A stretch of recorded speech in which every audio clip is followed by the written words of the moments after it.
Welcome to tech PSC. ഇന്ന് നമ്മൾ നോക്കാൻ പോകുന്നത് നാഷണൽ ഹെൽത്ത് പ്രോഗ്രാംസിന്റെ MCQ ആണ്. അപ്പം നോക്കാം.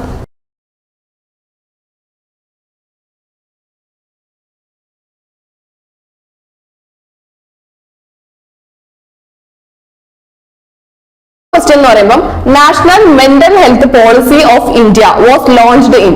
നാഷണൽ മെന്റൽ ഹെൽത്ത് പോളിസി ഇന്ത്യയിൽ ലോഞ്ച് ചെയ്ത ഇയർ ഏതാണെന്നാണ്. ഏതാണ്? 4 ഓപ്ഷൻസ് ഉണ്ട്. 1982, 1987, 1994 ആൻഡ് 2004. ആൻസർ വരുന്നത് ഫസ്റ്റ് ഓപ്ഷൻ 1982 ആണ്. എന്താണ് ഈ നാഷണൽ മെന്റൽ ഹെൽത്ത് പോളിസി? അത് എപ്പോഴാണ് ലോഞ്ച് ചെയ്തത് നോക്കാം. നാഷണൽ മെന്റൽ ഹെൽത്ത് പോളിസി എന്ന് പറയുന്നത് 1982 ഗവൺമെന്റ് ഓഫ് ഇന്ത്യ ലോഞ്ച് ചെയ്ത പ്രോഗ്രാം ആണ്. അതിനുശേഷം 2003 ഈ പ്രോഗ്രാം എന്താണ് വീണ്ടും റീസ്റ്റാർട്ട് ചെയ്തു. എന്തിനാണ്? അതിന്റെ കൂടെ 2 സ്കീംസും കൂടെ ഇൻക്ലൂഡ് ചെയ്യാൻ വേണ്ടിയിട്ടാണ്. ഏതൊക്കെയാണ് ആ schemes? Modernisation of state mental health. Mental health important ആണെന്നും അപ്പം അതിന് വേണ്ടിയിട്ടുള്ള ഹോസ്പിറ്റൽസും അവിടെ ഫെസിലിറ്റീസ് ഇൻഫ്രാസ്ട്രക്ചറും കൂട്ടാൻ വേണ്ടിയിട്ടും, അതേപോലെ upgradation of psychiatric wings of medical colleges and general hospital. General ഹോസ്പിറ്റലിലും മെഡിക്കൽ കോളേജസിലും ഒക്കെ പ്രസന്റ് ആയിട്ടുള്ള സൈക്കാട്രിക് വിങ്സിനെ കുറച്ചും കൂടെ ബെറ്റർ ആക്കി ആളുകൾക്ക് കൂടുതൽ യൂസ്ഫുൾ ആകുന്ന രീതിയിലോട്ട് മാറ്റാൻ വേണ്ടി കൂടെയാണ് national mental health policy 1982 launch ചെയ്തത്. 2003 വീണ്ടും എന്ത് ചെയ്തത്? റീസ്റ്റാർട്ട് ചെയ്തത്. എന്താണ് നാഷണൽ മെന്റൽ ഹെൽത്ത് പോളിസിയുടെ കമ്പോണൻസ് എന്ന് പറയുമ്പോൾ? ട്രീറ്റ്മെന്റ് ഓഫ് മെന്റലി ഇല്ലും അതുപോലെ റീഹാബിലേഷൻ. ഓക്കെ, മെന്റലി ഇല്ലായിട്ടുള്ളവരെ ട്രീറ്റ് ചെയ്യുക, അതുപോലെ റീഹാബിലേഷൻ ആണ് ഇതിന്റെ കമ്പോണൻസ് എന്ന് പറയുമ്പോൾ ഇമ്പോർട്ടന്റ് ആയ എയിം അവർ ഉദ്ദേശിക്കുന്നത്. Then second question, among which of the following was the scheme for rural development introduced by Government of India in 1952? 1952 government of India rural ഡെവലപ്മെന്റിന് വേണ്ടി ഇൻട്രൊഡ്യൂസ് ചെയ്ത പ്രോഗ്രാം ഏതാണ്? Integrated rural development programme, community development programme, high yield variety development programme, intensive agriculture district programmes. ഇത് കേൾക്കുമ്പോൾ നമുക്ക് മനസ്സിലാവും agriculture ഒന്നുമല്ല, rural ഡെവലപ്മെന്റിന് വേണ്ടി, റൂറൽ ആയിട്ടുള്ള ഏരിയാസിന്റെ ഡെവലപ്മെന്റിന് വേണ്ടിയിട്ടുള്ള പ്രോഗ്രാം. അപ്പൊ അഗ്രികൾച്ചർ വരത്തില്ല. ഹൈ ഈൽഡ് വെറൈറ്റീസ് അതും അഗ്രികൾച്ചർ റിലേറ്റഡ് ആണ്, അതൊന്നും വരത്തില്ല. സോ ഇവിടെ വരുന്നത് എന്താണ്? Community development programme. Option B, community development programme.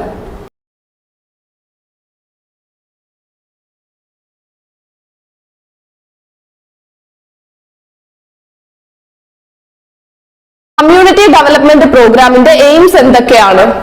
അത് ഉദ്ദേശിക്കുന്നത് ടു ഇൻക്രീസ് അഗ്രികൾച്ചർ പ്രൊഡക്ഷൻ, അതുപോലെ റെഡ്യൂസിങ് റൂറൽ അൺഎംപ്ലോയ്മെന്റ്. റൂറൽ റീജിയൻസിൽ അൺഎംപ്ലോയിഡ്, ജോലി ഇല്ലാതിരിക്കുന്നവർക്ക് കൂടുതൽ തൊഴിൽ സാധ്യതകൾ കൊടുക്കുക. അതേപോലെ development means of transportation and communication in village. Transport അതുപോലെ കമ്മ്യൂണിക്കേഷൻ ഇതൊക്കെ വില്ലേജ് റീജിയനിൽ, റൂറൽ റീജിയനിലോട്ട് കൂട്ടുക. അതുപോലെ അവിടെ ഉള്ളവർക്ക് പ്രൈമറി എഡ്യൂക്കേഷൻ അതുപോലെ ബെറ്റർ ഹെൽത്ത് ഫെസിലിറ്റീസ് പ്രൊവൈഡ് ചെയ്യുക എന്നുള്ളതാണ് എന്ത്? കമ്മ്യൂണിറ്റി ഡെവലപ്മെന്റ് പ്രോഗ്രാമിന്റെ ഉദ്ദേശം. ഓക്കെ, കമ്മ്യൂണിറ്റി ഡെവലപ്മെന്റ് പ്രോഗ്രാം എന്താണ്? അഗ്രികൾച്ചറിന് വേണ്ടി റൂറൽ അൺഎംപ്ലോയിഡ് ആയിട്ടുള്ള പേഴ്സൺസിന് കൂടുതൽ ജോലി സാധ്യതകൾ പ്രൊവൈഡ് ചെയ്യാൻ വേണ്ടിയിട്ട്, അതുപോലെ ട്രാൻസ്പോർട്ടേഷനും കമ്മ്യൂണിക്കേഷനും അവിടുത്തെ എഡ്യൂക്കേഷനും ഹെൽത്തും ഒക്കെ ബെറ്റർ ആക്കാൻ വേണ്ടിയിട്ട്.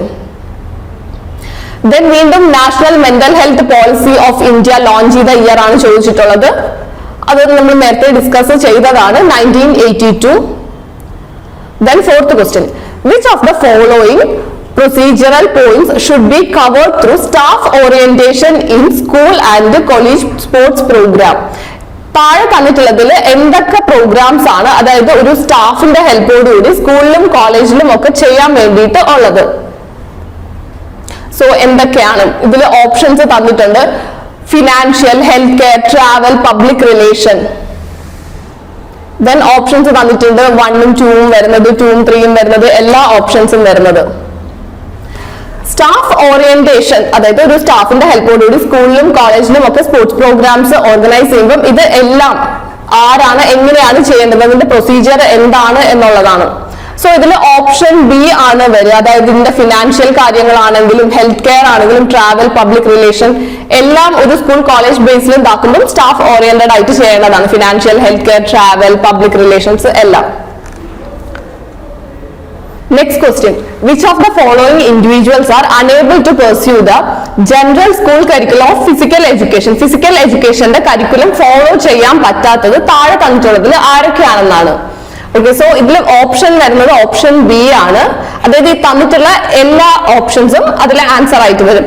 ആരൊക്കെ ഫോളോ ചെയ്യാൻ പാടില്ല എന്ന് ചോദിച്ചാൽ ഇൻഡിവിജ്വൽ വിത്ത് chronic heart disease, long term ആയിട്ട് ഹാർട്ട് ഡിസീസ് ഉള്ളവര്, അതേപോലെ ഓർത്തോപീഡിക് ഡിഫക്റ്റ്, ബോണിൽ എന്തെങ്കിലും ഡിഫക്റ്റ് പ്രസന്റ് ആയിട്ടുള്ളവര്, അതുപോലെ ഫിസിക്കലി ഹാൻഡിക്യാപ്ഡ് ആയിട്ട് ജനിക്കുന്ന ഇൻഡിവിജ്വൽസ്, ഇവർക്ക് ഫിസിക്കൽ എഡ്യൂക്കേഷന്റെ കരിക്കുലത്തിൽ നിന്ന് മാറ്റി നിൽക്കാൻ വേണ്ടി പറ്റും. ചെയ്യണം എന്നുള്ളത് കമ്പൽസറി അല്ല.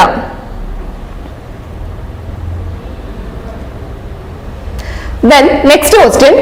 A model school health program includes various components in the curriculum to provide healthy living and good citizenship to the children. Which of the following are those components? അതായത് ഒരു സ്കൂളിൽ ഇമ്പോർട്ടന്റ് ആയിട്ട് ഹെൽത്ത് പ്രോഗ്രാം വരുമ്പോൾ താഴെ തന്നിട്ടുള്ളത് എന്തൊക്കെ consider ചെയ്യണം എന്നാണ്. ഒരു ഹെൽത്തി ലിവിംഗ്, ഗുഡ് സിറ്റിസൺഷിപ്പ് എല്ലാം ഓവറോൾ ഡെവലപ്പ് ചെയ്യാൻ വേണ്ടിയിട്ട് ഫിസിക്കൽ എഡ്യൂക്കേഷൻ, അതുപോലെ nutrition service, then family community development, അതുപോലെ സെക്യൂർ ആൻഡ് ഫിസിക്കൽ എൻവയോൺമെന്റ് എല്ലാം ഇതിന്റെ ആൻസർ ആയിട്ട് വരും. അതായത് ലൈക്ക് താഴെ നോക്കൂ, ഇവിടെ വരുന്നത് ഓപ്ഷൻ എ ആണ്. അതായത് physical education, nutrition service, family and community involvement in schools, അതുപോലെ സെക്യൂർ ഫിസിക്കൽ എൻവയോൺമെന്റ്, ഇതൊക്കെ എന്താണ് ഒരു മോഡൽ സ്കൂൾ ഹെൽത്ത് പ്രോഗ്രാമിന്റെ ഭാഗമായിട്ട് വരുന്ന വേരിയസ് കമ്പോണൻസ് ആണ്. Then seventh question. Features of healthful school living are. Healthful school living ന്റെ features എന്തൊക്കെയാണെന്നാണ്. Proper execution of midday meal program, regular practice of yoga, physical education and health education. ഇതിൽ ഹെൽത്ത്ഫുൾ school ലിവിംഗിന്റെ feature എന്താണ് എന്നുള്ളതാണ്. Answer വരുന്നത് B ആണ്. അതായത് proper execution of mid day meal program. സ്കൂളിൽ പോകുന്നതിന്റെ ഏറ്റവും ഇമ്പോർട്ടന്റ് ആയിട്ടുള്ള ഒരു പാർട്ടായിട്ട് പറഞ്ഞിട്ടുള്ളത് മിഡ് ഡേ മീൽ പ്രോഗ്രാം ആണ്. ദെൻ അതിന്റെ ഡീറ്റെയിൽസ് നമ്മൾ നോക്കുകയാണെങ്കിൽ സ്കൂൾ ഹെൽത്ത് എൻവയോൺമെന്റ് എന്ന് പറയുമ്പം സ്കൂൾ ഹൈജീൻ അതിൽ വരുന്ന ഇമ്പോർട്ടന്റ് ആയ ടേം ആണ്. സ്കൂൾ ഹൈജീൻ എന്ന് പറയുമ്പോൾ പേഴ്സണൽ ഹൈജീൻ എന്ന് നോക്കുമ്പോൾ നമ്മൾ പേഴ്സണലി ക്ലീൻ ആയിരിക്കണം, നീറ്റ് ആയിരിക്കണം. അതുപോലെ സ്കൂൾ ഹൈജീൻ എന്ന് പറയുമ്പോൾ സ്കൂളിന്റെ ബിൽഡിംഗ് നമുക്ക് കുട്ടികൾക്ക് പറ്റുന്ന ചൈൽഡ് ഫ്രണ്ട്ലി ആയിരിക്കണം. അതുപോലെ കുട്ടികൾക്ക് ഡെവലപ്പ് ആകാനും ഗ്രോ ചെയ്യാനും ഒക്കെ ഉള്ള ഒരു പേഴ്സണൽ സ്പേസ് കൊടുക്കുന്ന സ്ഥലം ആയിരിക്കണം. അതുപോലെ കുട്ടികൾക്ക് എന്താണ് സാനിറ്റേഷൻ ഫെസിലിറ്റീസ് എല്ലാം അത്യാവശ്യമാണ് എല്ലാ ചൈൽഡിനും. അതുപോലെ ഏറ്റവും ബെസ്റ്റ് ആയിട്ടുള്ള emotional, social and personal health provide ചെയ്യാൻ പറ്റണം. ഇതൊക്കെ സ്കൂൾ ഹൈജീന്റെ ഭാഗമാണ്. Who recommend the inclusion of skills-based health education, life skills, child-friendly or health-promoting schools? അതായത് സ്കൂൾസിൽ വരുമ്പം school health education, child friendly, health promoting ഒക്കെ ആയിരിക്കണം എന്ന് റെക്കമെൻഡ് ചെയ്യുന്ന സംഘടന താഴെ തന്നിട്ടുള്ളതിൽ ഏതാണ്? D, WHO, world health organisation ആണ് സ്കിൽ ബേസ്ഡ് ആയിട്ട് ചൈൽഡ് ഫ്രണ്ട്ലി ആയിട്ടൊക്കെ സ്കൂൾസ് മുന്നോട്ട് കൊണ്ടുപോകണം എന്ന് പറഞ്ഞിട്ടുള്ളത്. Then ninth one, how should the concept of health, disease, environmental determinants of health should be included in curriculum of health and physical education? എങ്ങനെയാണ് physical എഡ്യൂക്കേഷന്റെ കരിക്കുലത്തിൽ ഈ concept of ഹെൽത്തും ഡിസീസും എൻവയോൺമെന്റൽ കാര്യങ്ങളും എല്ലാം കൂടെ ഇൻക്ലൂഡ് ചെയ്യാൻ പറ്റുന്നത്? Experimental learning from primary classes. അതായത് പെട്ടെന്ന് ഒരു ക്ലാസ്സിൽ കൊണ്ടിട്ട് നമ്മൾ പുതിയൊരു ടോപ്പിക് ആയിട്ട് ഹെൽത്തിന്റെ കരിക്കുലം ഇൻക്ലൂഡ് ചെയ്യുന്നതിനേക്കാളും പ്രൈമറി ക്ലാസ് മുതൽ എക്സ്പെരിമെന്റൽ ആയിട്ട് ഓരോ കാര്യങ്ങളും പറഞ്ഞ് മനസ്സിലാക്കുന്നത് വഴി നമുക്ക് കൺസെപ്റ്റ് ഓഫ് ഹെൽത്ത് കുട്ടികളിലോട്ട് കൂടുതൽ ബെറ്റർ ആയിട്ട് എത്തിക്കാൻ പറ്റും. ഹെൽത്ത് എന്ന് പറയുമ്പോൾ എന്താണ്? ഒരു മൾട്ടി ഡയമെൻഷണൽ കൺസെപ്റ്റ് ആണ്. അതെന്താണ്? Biological, social, economical, cultural, political factors എല്ലാം ബേസ് ചെയ്തിട്ടുള്ളതാണ്. അവിടെ നമുക്ക് എന്ത് വേണം? ഫുഡ് വേണം, അതുപോലെ സേഫ് വാട്ടർ വേണം, ഹൗസിംഗ് വേണം, സാനിറ്റേഷൻ വേണം, എല്ലാം കുട്ടികൾക്ക് അത്യാവശ്യമാണ്. ദെൻ ഈ ഡെയിലി എന്ന് പറയുന്ന ടേമിന്റെ ഫുൾ ഫോം എന്താണ്? കമ്മ്യൂണിറ്റി ഹെൽത്തിൽ വരുമ്പോൾ ഡെയിലി എന്നുള്ള ടേമിന്റെ ഫുൾ ഫോം എന്താണ്? ഡിസബിലിറ്റീസ് അഡ്ജസ്റ്റഡ് ലൈഫ് ഇയേഴ്സ് എന്നുള്ളതാണ്. ഓക്കെ, DALY, ഡാലി എന്ന് പറയുമ്പോൾ എന്താണ്? ഡിസബിലിറ്റി അഡ്ജസ്റ്റഡ് ലൈഫ് ഇയേഴ്സ് എന്നുള്ളതാണ്. ഇതെന്താണ്? ഒരു ക്വാണ്ടിറ്റേറ്റീവ് ഇൻഡിക്കേറ്റർ ആണ്. എന്തിന്റെ? ബർഡൻ ഓഫ് ഡിസീസ്, ഡിസീസിന്റെ ഗ്രേഡ് പറയാൻ വേണ്ടി, അല്ലെങ്കിൽ ആ ഒരു പെർട്ടിക്കുലർ ഡിസീസ് കാരണം ആ ഇൻഡിവിജ്വലി എത്ര വർഷം ബുദ്ധിമുട്ടി, അല്ലെങ്കിൽ എത്ര വർഷം അതിന്റെ ട്രീറ്റ്മെന്റിനും ബാക്കി കാര്യങ്ങൾക്കും വേണ്ടി മാറ്റിവെച്ചു എന്നുള്ളതാണ് disability adjusted life years. Which of the following individuals are unable to pursue the general school curriculum in physical education? Already discuss ചെയ്ത ക്വസ്റ്റ്യൻ ആണ്. ഹാർട്ട് ഡിസീസ് ഉള്ളവർക്ക് പറ്റത്തില്ല, അതുപോലെ ഓർത്തോപീഡിക് ഡിഫക്ട്സ് ഉള്ളവർക്ക് പറ്റത്തില്ല, ഫിസിക്കലി ഹാൻഡിക്യാപ്ഡ് ഇൻഡിവിജ്വൽസ് പറ്റത്തില്ല. So option B. Then WHO, world health organisation നിലവിൽ വന്ന വർഷം ഏതാണ്? അതെന്താണ്? ലൈക്ക് അൺഡൗട്ടബ്ലി നമുക്ക് പറയാം 7th April 1948. Okay, 7th April 1948 എന്ത്? WHO ഫൗണ്ടഡ്, നിലവിൽ വന്നത്. Then in a dash method of health education people learn by, sorry ഇവിടെ A ഉണ്ട്, okay, learn by exchanging their views and experiences. Health എഡ്യൂക്കേഷനിൽ ഏത് മെത്തേഡിലാണ് ആളുകൾ പരസ്പരം അവരുടെ വ്യൂസും എക്സ്പീരിയൻസും ഷെയർ ചെയ്ത് പഠിക്കുന്നത് കാര്യങ്ങൾ കൂടുതലായിട്ട്? ഗ്രൂപ്പ് ഡിസ്കഷൻ ആണ്. ഗ്രൂപ്പ് ഡിസ്കഷനിലാണ് ഇത് പല വ്യക്തികൾ ഒന്നിച്ചിരുന്ന് അവരുടെ വ്യൂസ് എക്സ്ചേഞ്ച് ചെയ്യുന്നതും എക്സ്പീരിയൻസ് ഷെയർ ചെയ്യുന്നതും. ഓക്കെ, ഹെൽത്ത് എഡ്യൂക്കേഷനിൽ എന്താണ്? ഗ്രൂപ്പായിട്ട് കാര്യങ്ങൾ പഠിക്കുന്നത് ഗ്രൂപ്പ് ഡിസ്കഷൻ ആണ്. Then which of the following is or are the functions of forest? താഴെ തന്നിട്ടുള്ളതിൽ ഫോറസ്റ്റിന്റെ ഫങ്ഷൻസ് എന്തൊക്കെയാണെന്നുള്ളതാണ്. ഫസ്റ്റ് ഓപ്ഷൻ ആണ് വരുന്നത്. ഇത് എല്ലാ പോയിന്റ്സും വരും. Absorption of solar heat during evapotranspiration. ഇവോട്രാൻസ്പിറേഷന്റെ സമയത്ത് എന്താണ്? Solar heat. Next question, which of the following is or are the functions of forest? ഇതിന്റെ ആൻസർ വരുമ്പം എ ആണ്, അതായത് താഴെ തന്നിട്ടുള്ള എല്ലാ ഓപ്ഷൻസും വരും. ഫസ്റ്റ് വൺ എന്ന് പറയുമ്പോൾ absorption of solar heat during evapotranspiration. Transpiration നടക്കുന്ന സമയത്ത്, അതായത് ലൈക് ഫോട്ടോസിന്തസിസ് നടക്കുന്ന സമയത്ത് എന്താണ്? ഹീറ്റിനെ അബ്സോർബ് ചെയ്യുന്നു ഫോറസ്റ്റില്. ദെൻ സോയിൽ റിട്ടൻഷൻ, എന്ത് ചെയ്യും? ട്രീസ് റൂട്ട്സ് വഴി സോയിലിനെ റിട്ടൈൻ ചെയ്ത് വെക്കും. Then maintenance of soil nutrients and structure. ഫോറസ്റ്റിന്റെ മെയിൻ പരിപാടി അതാണല്ലോ, അതായത് എന്താണ്? സോയിലിൽ ന്യൂട്രിയൻ കണ്ടൻസ് മെയിൻറ്റെയിൻ ചെയ്യുക. Then prevent flash floods and soil erosion. Soil erosions unexpected ആയിട്ടുള്ള ഫ്ലഡ്സും എന്ത് ചെയ്യുക? പ്രിവെന്റ് ചെയ്യുക. Then first director general of WHO was Canadian physician Brock Chisholm. He served from. Canadian physician ആയിട്ടുള്ള ബ്രോക്ക് ചിസ്ലോം എന്ന് പറയുന്ന ആള് WHO ജനറൽ ആയിട്ട് ഇരുന്ന ടൈം ഡ്യൂറേഷൻ എന്താണെന്നുള്ളതാണ് ലാസ്റ്റ് ഓപ്ഷൻ ആണ്. അതായത് 1948 to 1953 ഈ ടൈം ഡ്യൂറേഷനിലാണ് എന്ത് ചെയ്തത്? കനേഡിയൻ ഫിസിഷ്യൻ ആയിട്ടുള്ള ബ്രോക്ക് ചിസ്ലോം WHO first director general. Okay, അതാണ് ഫസ്റ്റ് ഡയറക്ടർ ജനറൽ ആയിട്ട് ഇരുന്ന years 48 to 53. Which of the following is or are important sources of pollution? പൊല്യൂഷന്റെ ഏറ്റവും മേജർ സോഴ്സസ് ഏതൊക്കെയാണെന്നുള്ളതാണ്. ആസിഡ് റെയിൻ വരുന്നത് എപ്പോഴാണ്? എപ്പോഴും പൊല്യൂഷന് ശേഷമാണ്. ദെൻ അഗ്രികൾച്ചറൽ റൺ ഓഫ്, അതും നമ്മൾ എന്തെങ്കിലും നശിപ്പിക്കുന്ന സമയത്ത് വരുന്നതാണ്. അപ്പൊ പൊല്യൂഷൻ എങ്ങനെയാണ് വരുന്നത്? Municipal and industrial discharge pipes, അതായത് നമ്മൾ പ്രോപ്പർ ആയിട്ട് എന്ത് ചെയ്യാത്തത് കൊണ്ട്, വേസ്റ്റ് ഡിസ്പോസൽ ചെയ്യാത്തത് കൊണ്ട്. അപ്പം option 1 municipal and industrial discharge pipes.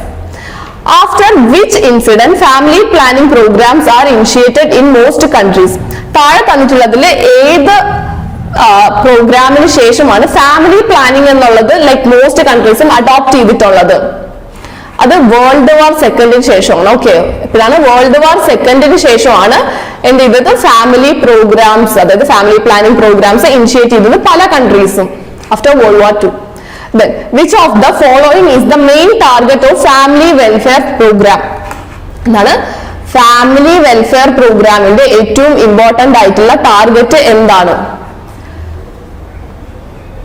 Couples in fertile age. Okay, അതായത് ഈ ഫാമിലി വെൽഫെയർ പ്രോഗ്രാം ആരെ ടാർഗറ്റ് ചെയ്താണ് വർക്ക് ചെയ്യുന്നത്? ഫെർട്ടൈൽ ഏജിലുള്ള കപ്പിൾസിന് വേണ്ടിയിട്ടാണ്, അല്ലാതെ കൊച്ചുകുട്ടികൾക്ക് ഒന്നുമല്ല. Family planning is for adults and couples in fertile age. Then which organization works as an administrative unit? for implementation of family welfare program in all districts of state and functioning at state headquarter. അതായത് ഏത് department ആണ്, ആരാണ് family welfare പ്രോഗ്രാമിന് വേണ്ടി അതിന്റെ behind the ഹെഡിൽ work ചെയ്യുന്നവർ എന്നുള്ളതാണ് ആരാണ്? The state family bureau. Okay, state family bureau ആണ് ഫാമിലി വെൽഫെയർ പ്രോഗ്രാമിന് വേണ്ടി അഡ്മിനിസ്ട്രേറ്റീവ് ലെവലിൽ വർക്ക് ചെയ്യുന്നത്. What is the aim of Janani Suraksha Yojana program by Family Welfare Program? Family Welfare Programന്റെ അണ്ടറിൽ വരുന്ന, അടിയിൽ വരുന്ന ഒരു പ്രോഗ്രാം ആണ് ജനനി സുരക്ഷ യോജന. ജനനി എന്ന് പറയുമ്പോൾ മദർ ആണ്, സുരക്ഷ എന്ന് പറയുമ്പോൾ അവരുടെ കെയർ ആണ്. യോജന പ്രോഗ്രാം ജനനി സുരക്ഷാ യോജന, മദറിന്റെ സുരക്ഷയ്ക്ക് വേണ്ടിയിട്ടുള്ള പ്രോഗ്രാം. താഴെ തന്നിട്ടുള്ള ഓപ്ഷൻസ് നോക്കുമ്പോൾ നമുക്ക് പെട്ടെന്ന് പറയാൻ പറ്റും എന്താണ്. ജനനി എന്ന് പറയുമ്പോൾ മദർ ആണ്, അപ്പൊ മെറ്റേണൽ. സോ എന്ത് ചെയ്യുക, reducing maternal and neonatal mortality, അമ്മയും കുഞ്ഞും മരിക്കുക എന്നുള്ളതിന്റെ റേറ്റ് കുറയ്ക്കുക, അവർക്ക് വേണം എന്നുള്ള ഫെസിലിറ്റീസ് പ്രൊവൈഡ് ചെയ്യുക എന്നുള്ളത് തന്നെയാണ് ജനനി സുരക്ഷാ Yojana. Which is the first state in India to recognize basic relevance of family planning to nation planning? താഴെ തന്നിട്ടുള്ളതിൽ ഏത് സ്റ്റേറ്റ് ആണ് ഒരു ഈ ഫാമിലി പ്ലാനിങ് എന്ന് പറയുന്നത് ഒരു നാഷണൽ ലെവലിലോട്ട് നമ്മളെ ചിന്തിപ്പിച്ചത്, ആദ്യം കൊണ്ടുവന്ന സ്റ്റേറ്റ് ഏതെന്നുള്ളതാണ്.